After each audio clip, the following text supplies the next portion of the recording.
என்னடா மறுபடியும் முகனா அதே பூக்களை படம் பிடிச்சி காட்டுறான்னு பார்க்குறீங்களா? அதெல்லாம் ஒன்றும் கிடையாது. நல்லா ஒத்து பாருங்கள்.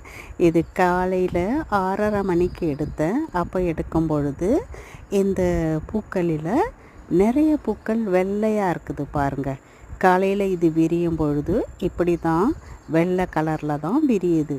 மதியம் 12 மணிக்கு மேலே போய் நான் பார்க்குறேன், அந்த வெள்ளையாக இருந்த பூக்கள் எல்லாம் சிகப்பாக மாறிடுது. அப்போது ஒரு கொத்துலேயே முதல்ல வெள்ளையாக வருது, அப்புறம் சிகப்பாக மாறுது. இதுதான் இந்த பூவோட உண்மையான ரகசியம். இது பார்க்குறதுக்கு ரொம்ப கண்ணை கவரும் விதமாக அவ்வளவு கவர்ச்சிகரமாக அழகாக இருந்தது. அதுதான் நேற்று நான் போய் எடுக்கிறேன், எல்லாமே சிகப்பாக இருந்தால் எனக்கு ஆச்சரியமாக இருந்தது. என்னடா இது சிகப்பாக இருக்குது. நான் போய் இன்றைக்கி காலையில் போய் மறுபடியும் பிடிச்சி போடுறேன் உங்களுக்காக. பாய்.